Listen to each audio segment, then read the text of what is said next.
This tutorial shows you how to send messages to students using HEMSP Student Portal. You will learn the steps to select a contact, compose a message, and send it successfully.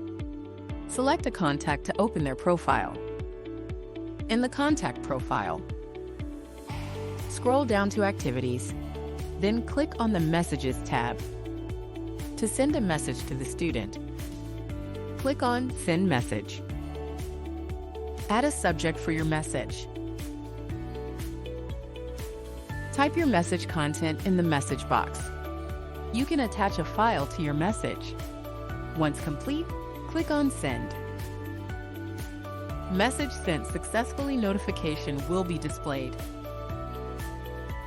A notification email about an incoming message will be received by the students. They will need to access their portal to view received messages. In the student portal, they can click on Messages to view any message sent by the school. And if the system settings allow the student to reply, the student can reply and send their message to the school.